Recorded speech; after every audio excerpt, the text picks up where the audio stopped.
work less, earn more, enjoy life. That's my motto. That's my value proposition if you were to go to my website.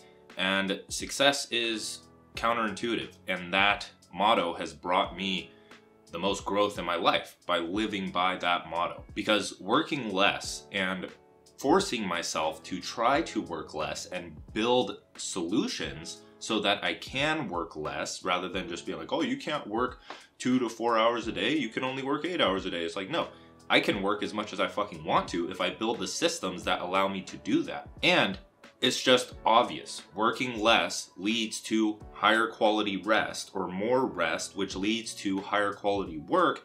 And so myself and others that are on this whole 4-hour workday kick are usually producing better work than most of the people that are working 12 to 16 hours a day, just being the hustle and grind entrepreneur that is a bit too promoted on social media. So it's work less, but earn more. Earning more is subjective. It's up to the individual, right? I would say that most people want to earn more, but they want to do it doing what they enjoy. So that's another thing that I live by. Another rule where I have to build, I have to create a way for myself to do that and not just expect it to fall into my lap. So earning more is subjective, but over time, I truly do believe that anyone that has the dedication or at least the will or want and consistency to do what they enjoy for the rest of their life and make a good income doing it, they can do that. Why wouldn't they be able to? And then the last part of the motto is enjoy life. And that is usually a byproduct of both, of working less, resting more, earning more, and just having the time and location freedom to be able to do what you choose to do with your life. That's what I'm all about. And it's so weird when I see people in the comments or other things like challenging this notion. It's like, dude, like, do you just believe that you have no fucking control over your life? Like, yeah, you're not gonna have it right now. It takes some time. I could go on about this all day, but like, dude, like, just believe in yourself. As simple as that sounds, just like work towards a better future for yourself. But the thing is, I also fell into the trap of wanting to live the life of other people. Beachfront views and the sand in my toes and a tan like David Hasselhoff and sipping coconuts on the beach while working from my laptop. And that was until I experienced that life. I'm not here to kind of shit on the digital nomad culture. I think it's great. I really do think it's great. But like, who wants to do that? It gets old very quick where you're trying to work on the beach and you can't even see your screen because the glare from the sun, and it gets too hot and you have to reapply sunscreen and you're like, I'm fucking thirsty. I'd rather just be inside working. And so I don't know, that kind of stuff. It's like, yeah, you have to go through trial and error to understand what you want. You have to figure out what you don't want in order to figure out what you want. But you have to understand that the glamour and the different lifestyles that people promote, it's dopamine, right? You're seeing something that you want, and then once you achieve it, if you don't appreciate it and make it a part of your life, then that is going to fade very quickly. The Wi-Fi connection in those areas gets old. The partying and the language barrier and doing the things that you see on social media as a highlight reel, they really do get old. And so the purpose of this video, I want to talk about moderation and sustainability, because we just talked about how some of those things, or at least the glamorous things, are not truly sustainable. So I want to present a business model that allows you to create your ideal lifestyle through practice, experimentation, and iteration. It's a way to make a creative income source with your skills, interests, and expertise, but it's not limited to people that already have those things. Business in the modern day, with social media and the internet and it being so accessible and low startup costs, you don't have to pay money to post something online and ask for money in exchange for a valuable service like a freelance service or consulting service or even just a coaching call or something that is very beginner level that you can then build up and increase from there as you gain experience. And so it's kind of a new path. It's a new business model because of all of the technological advancements. But the thing is that people still consider it taboo because they aren't in the game. It hasn't been around for that long, but it's here to stay. If you decide to pursue this way of like social media and digital products and digital services and all of these things that are growing and growing over time, there's some statistic about the education industry increasing by XYZ and you understand that I am an educator, whether I like to label myself as that or not. Every single person on YouTube that is a value creator rather than an entertainment creator is an educator. They are teachers. This is a new method of education that college and formal institutions cannot keep up with because their curriculum cannot be updated to match something that isn't going to put them into a job, because the school system and just corporate government stuff is all tied together. They're training into one another. And so the internet, it threatens that because it gives the individual the power to make a creative income on their own. And so the education around that from individuals on social media and course platforms and other things, you know where they are, the school system just can't keep up with that. So that's the main thing, is it is completely in your hands. And if you do not like that, if you do not value self-reliance or personal responsibility or just taking control of your own life, then this isn't for you yet, until you come to the realization that if you want true happiness, those are going to have to become values of yours. So if you're watching this or listening to this, I'm assuming that you are between 18 and 35 years old. That's what it shows on my analytics. I have your age, I have your demographics. I'm going to steal them all and sell it to private third-party software. I'm just kidding. I don't do anything with it aside from look at this. But 18 to 35 years old. And some outliers. I see you. If you're like 40, 50, you're trying to get into this space when you're older, that's fucking awesome. Props to you. But 18 to 35. Now, the problem is that most people don't see those 18 to 35 years as past experience that they can leverage to help other people. You haven't self-reflected enough to see your own value in the problems you've overcome, and that you are genuinely equipped with information that can help other people, that you can educate them on and just help them. So the first thing is that you don't think you have enough experience. The second thing is that you think you're too boring. You think your life's too boring, when this is the cause of social media and what we were talking about earlier with the glamorous lifestyles. You don't need a glamorous lifestyle to do this stuff. You need to be interested enough to make your interests interesting to other people. I always recommend starting with writing, like Twitter, newsletter, blog, even YouTube. I'm reading my newsletter from this. But that's the thing. You don't need to even put your face on the account. You don't have to do any of that. Stop letting the limiting beliefs. What I'm saying is the very first thing I said at the start of this video is that if you want to accomplish something, then you need to build a solution in order to accomplish it. If you want to start a business without having to show your body, then build a fucking business without having to show your body. Like, it's that simple. Stop convincing yourself otherwise that you can't do something because you're not doing it like everyone else. And from my experience, the highest paid individuals aren't the ones with the looks and glamour. Those people are banking on sponsorships and other things, and they're not making very much money. I know that. The people that make the most money are the generalists. They aren't one-dimensional. They're multi-dimensional, because they're the generalists that hire the specialists. Everyone tells you to become a specialist when that's the worst thing you can do. Why? Because specialists mean that you do X, Y, Z, you go A, B, C, you do a specific thing. You do a specific thing, and that is just primed for automation. It's being automated out left and right, right? You are not a robot. You are not, I perform this specific task with this specific skill, because that's where you get automated, right? That you're able to be trained into that. You need to be a generalist and be able to move artfully and gracefully within a specific domain of interest that you have. So I guess general rule of thumb is that if you work like a robot, then you are a robot, and you will be outsourced to robots, and your job will be replaced. A human being should be able to change a diaper, plan an invasion, butcher a hog, con a ship, design a building, write a sonnet, balance accounts, build a wall, set a bone, comfort the dying, take orders, give orders, cooperate, act alone, solve equations, analyze a new problem, pitch manure, program a computer, cook a tasty meal, fight efficiently, die gallantly. Specialization is for insects. That is a quote from Robert A. Heinlein. So even more of a problem than not seeing your own personal experience as valuable is ineffective communication, because that's all people on social media are doing, is just effective and persuasive communication to make their own interests valuable and interesting, or at least perceived as valuable and interesting to other people. That is the skill that you have to master, is writing, effective communication, and also effective thinking, because writing is how you clarify your thoughts. The one-person business model has always appealed to me over having employees.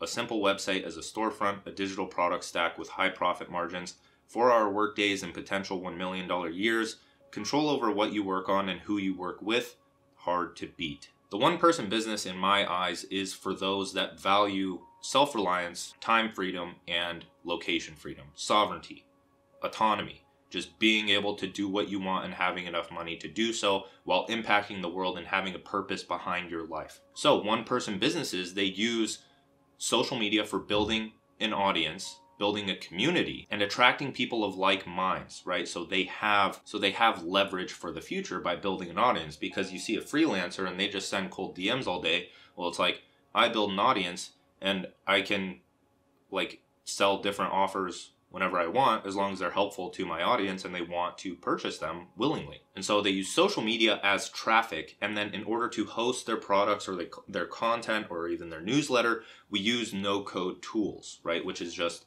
software. So a website builder, maybe a social media scheduler, things like that, where those do specialized tasks that other people got replaced from doing. Like social media managers as a whole are going to be outsourced to just software that can do those repetitive tasks at a much, much, much cheaper price. And so that is opening up room for individuals, for solopreneurs, for one-person businesses to have every aspect of their business managed without them having to do anything aside from oversee the software and add their mind or their creative ability to those softwares together in order to create a successful business. And so another important aspect of the one-person business is lifestyle design, because if you work for someone else, you have a manager. They manage you.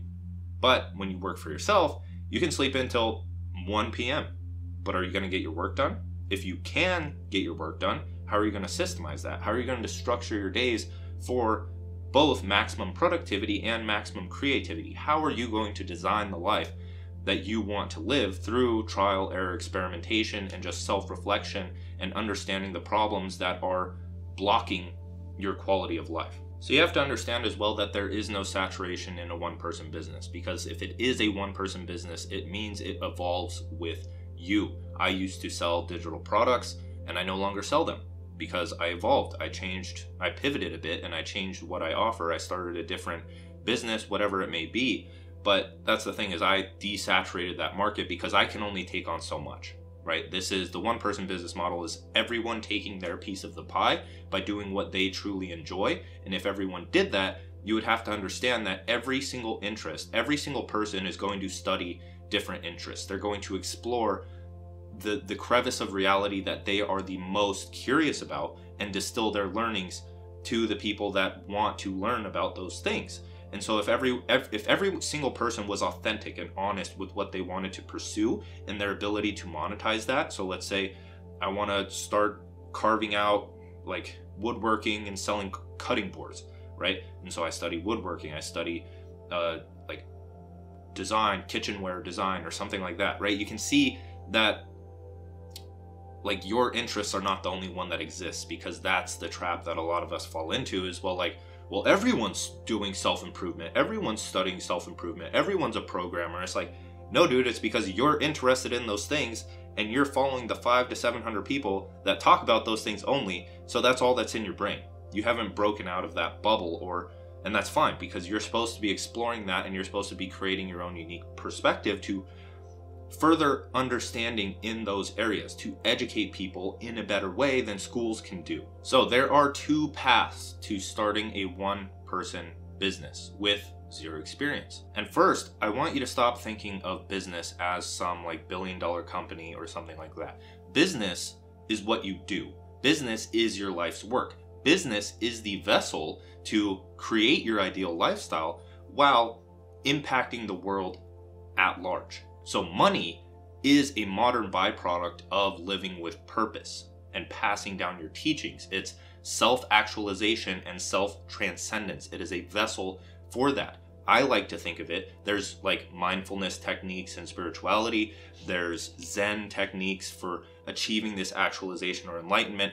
For me, because you're not supposed to become ideological or dogmatic about one method to achieving one specific outcome. That's not how it works. Business to me is that method of doing it. It's a way of exposing myself to the world, practicing mindfulness, clarifying my thoughts with writing, and putting out a meaningful message. And now we're going to bring up the experience thing or imposter syndrome here again. I just want to make it very clear that if you could go to your friend right now and you could teach him about something that you are studying on social media or in school or whatever it may be, you're more than experienced. You're already doing this shit. You just need to do it in public. So the first path is skill-based. This is the one that most people take, where the common advice is learn a skill, sell a skill, teach a skill, or however within that many, however you would organize those from 1 to 3. And this is great, but as I said, you don't want to end up one-dimensional. You don't want to sell only one skill so that way you're automated. It's a great starting point, but you have to be working to get past that, or else you're just going to be that freelancer that's making the same income, built themselves into a new 9-to-5, consistently on the verge of losing every single client, and just not having a backup or some form of leverage built, like an audience, to pivot and do whatever they want and are able to pursue their genuine curiosities that are going to change and evolve over time. So path 2, the one that I like, is development based. So the development base is based around the 4 eternal markets. The eternal markets are where most people are trying to achieve lofty goals, but there are many problems in the way of those goals, and that's where the most money is made. Those are the profitable, burning problems that people have.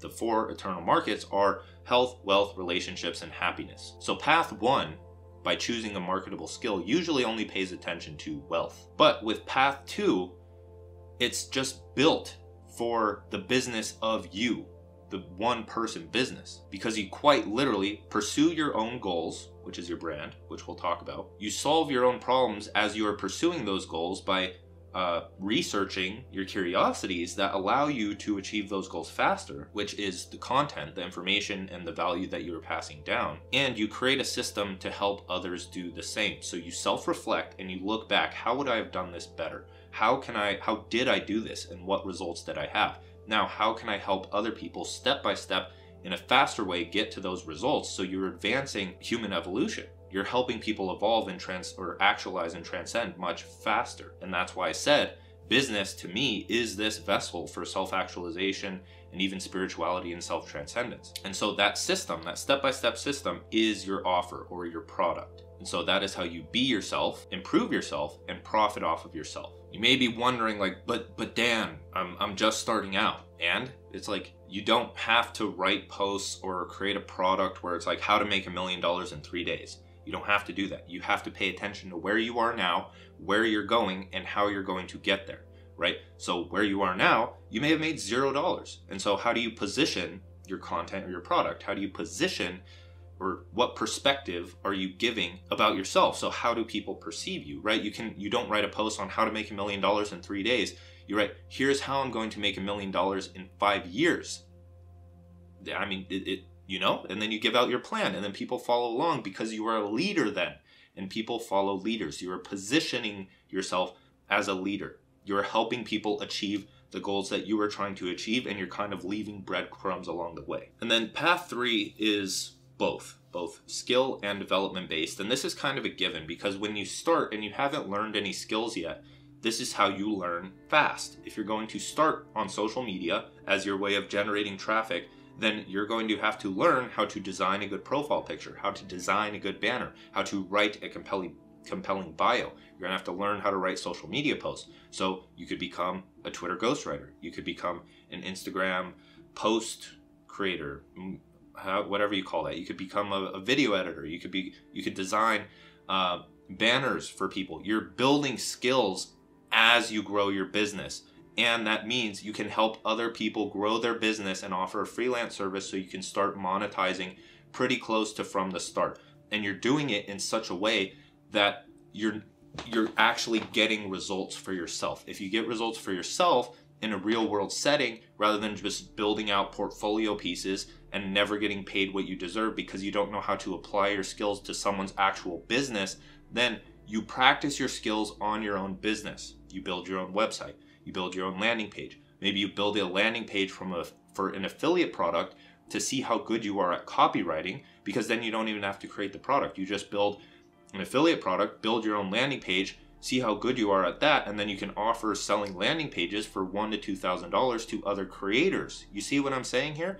All you have to do is just fucking start. So now let's go over the 4 pillars of the one-person business. So for those that want to do what they want and help the people that they can help the most, traditional branding, marketing, content, and offer advice is not going to fit very well, because in the case of this one-person business that I'm talking about, in the next video we'll go over what a value creator is. It's a style of one-person business, and I'm breaking these down because it takes more than just one video to do. But in this case, the experience model that I'm talking about, you are your customer avatar. You are your brand. You are your niche. You are your content. You are your offer. You are everything. And self-awareness and self-reliance is going to be the greatest skill that you have. And those are the people that thrive the most in this one-person business model, is those that take responsibility for their future and help others get to where they're going. So to break down the one-person business very quickly, your goals are your brand. So what do you want out of life, and what are you leading people towards? And now the problems that are standing in the way of your goals turn into the content. So what roadblocks will your followers encounter, and how are you going to help them overcome it? And now there's a lot more that goes into content than that, but that's a great starting point, right? And so systems, or how you solve the problem, turns into a product. So how can they solve their problems faster? Because that's what people want. And now the benefits. How has this entire journey impacted your life? That turns into your marketing. So why should they care about your message, right? Why do I write every day? And how can I turn that into a persuasive argument? Anyone who's studied marketing understands that benefits-rich language is extremely powerful and persuasive. So if I wake up and I write not only to earn an income, think much more clearly, systemize all of my other content, I could go on all day long, but you can go and look at those benefits and how exactly I'm doing this on any of my landing pages. So what you do, as I mentioned in a previous video on how to solve your own problems, or how to find purpose by solving your own problems, is that's exactly what you do. You pursue a goal, you solve your own problems, you teach others how you did it, and that's your business, right? And then when it comes to building out a product or a service that you can sell in relation to that, then it just works out.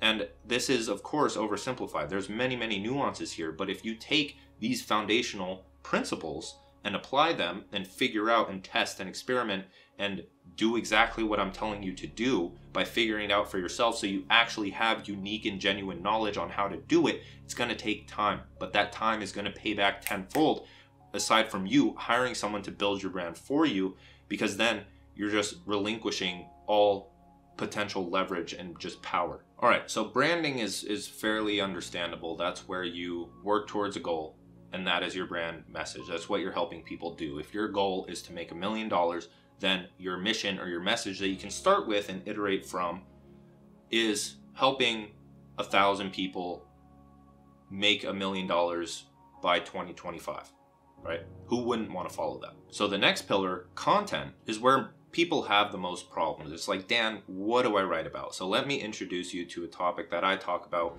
in digital economics called the domain of mastery. So what you do is you pick 3 interests. One that makes money, which is almost any of them. That's just your priority interest. Interest 2 excites you, and interest 3 is development based. So like psychology, self-improvement, self-development, metaphysics, philosophy, something that helps you understand just the progression pattern of every single thing anyone could ever do. So you can have a unique perspective on those things by applying spirituality, principles, philosophy, psychology, that kind of stuff. And then when you look at this graph, you can break them down into the principles. So what are the fundamentals or the principles of each interest, and getting results with those in relation to your goal. And then from that, you can break them down into other topics. You can break them down into mentors for inspiration. So the people that you follow and get your advice from. And then the connections, so the connections between all of them, and real world problems. And those are all the starting places that you can start writing or creating content around in a way that is very effective and educational and valuable. So pillar number 3 is the offer or the product that you're creating. And no, you don't have to wait to start monetizing. I hate that stupid gatekeeper mindset where people are like, oh, you need to be this experienced to start making an income, or you need to start doing this to start making an income. It's like, no, dude, like you don't fucking understand. You're just gatekeeping, and you're trying to Like you're not thinking, like think a bit deeper, right? How do freelancers start making money? They learn the fundamentals of a skill very, very quickly. They start reaching out to people immediately so they can get real world feedback. Next, they either charge free or very low cost because their skill isn't up to par to charge $2,000 to $5,000. And then they gradually work their way up step by step. And the sooner you start selling something, not only the sooner you can make money, but the sooner you can start failing and you can start iterating. The first product is always going to be shit. You just need to get it out. You need to get the shit out so that you can make it better, because you're never, ever, ever going to have a great product the first time around. It's just not going to fucking happen. Put an offer out there, build a digital product, sell a physical product, drop ship if you have to, start a freelance service, start a consulting service, whatever it may be. Put out content and just start getting the shit out of the faucet so clear water can flow. So it's like, okay, Dan, but what do I sell? So let me introduce to you what I call the minimum viable offer. There's minimum viable product, but an offer is like all encompassing. So the minimum viable offer is either a single freelance skill that you sell for $500 to $1,000. So that's web design, email marketing, something like that, where a single skill, it's not a crazy offer. You're never going to be able to charge $5,000 for that, but you have to start somewhere. Or number two is a single interest consulting service where you sell a pack of 4 calls for $500 to $1,000. So this is what most people do, and most people get caught up in this. It's like there's some kind of stupid stigma around freelancing where it's like, yeah, I have to do the work. I can't just teach people about it. And it's like, as a creator, I hate paying for work. I'd rather pay you to get on a call with me and consult me on how to do a specific thing, whether it's a skill or not. If it's health, I want to be taught.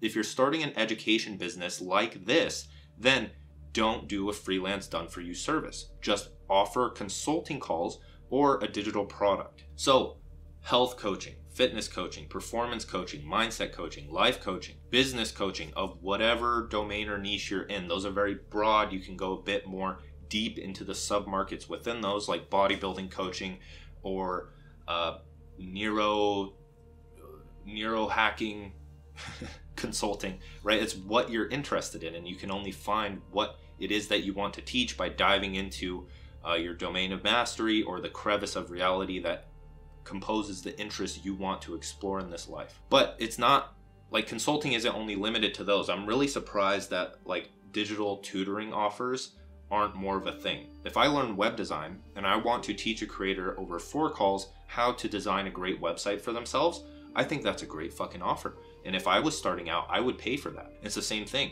I'll get on calls for 4 weeks with you and teach you how to write compelling emails. I'll teach you how to run Facebook ads. It's a consulting offer, and I think those are much better, much more scalable than a freelance offer. And so the thing why we start with a minimum viable offer is that you can start monetizing immediately. You can start reaching out to people in the DMs. You can write a Twitter thread or a post and have others retweet it and then plug your service. So you're getting 1,000 to, if it goes viral, 1,000,000 views on your offer, and you start making money because it's traffic and it's offers. And so the other thing is why you start with this is because then you can start fleshing out a digital product and already have results for it. You can teach other people, you can get them results, and you can note the commonalities between like what you're talking about on each call, and you package it up into a course, ebook, a cohort, something of that nature that you can then switch to. And so you can stop taking on so much client work as your audience grows, and you can switch to a digital product and have more free time. And so that was just a broad overview of all of this one-person business stuff. I'll go a bit more in depth in the next video, but I want to get more people primed to this whole idea, because I feel like it's not ground shaking or revolutionary by any means, but it is very important. So with all of that, like the video, subscribe for the next one. And if you haven't already, consider enrolling in digital economics. I believe when this video goes out, it starts next week. So only the first people that actually view this video will be able to get at it when it's live.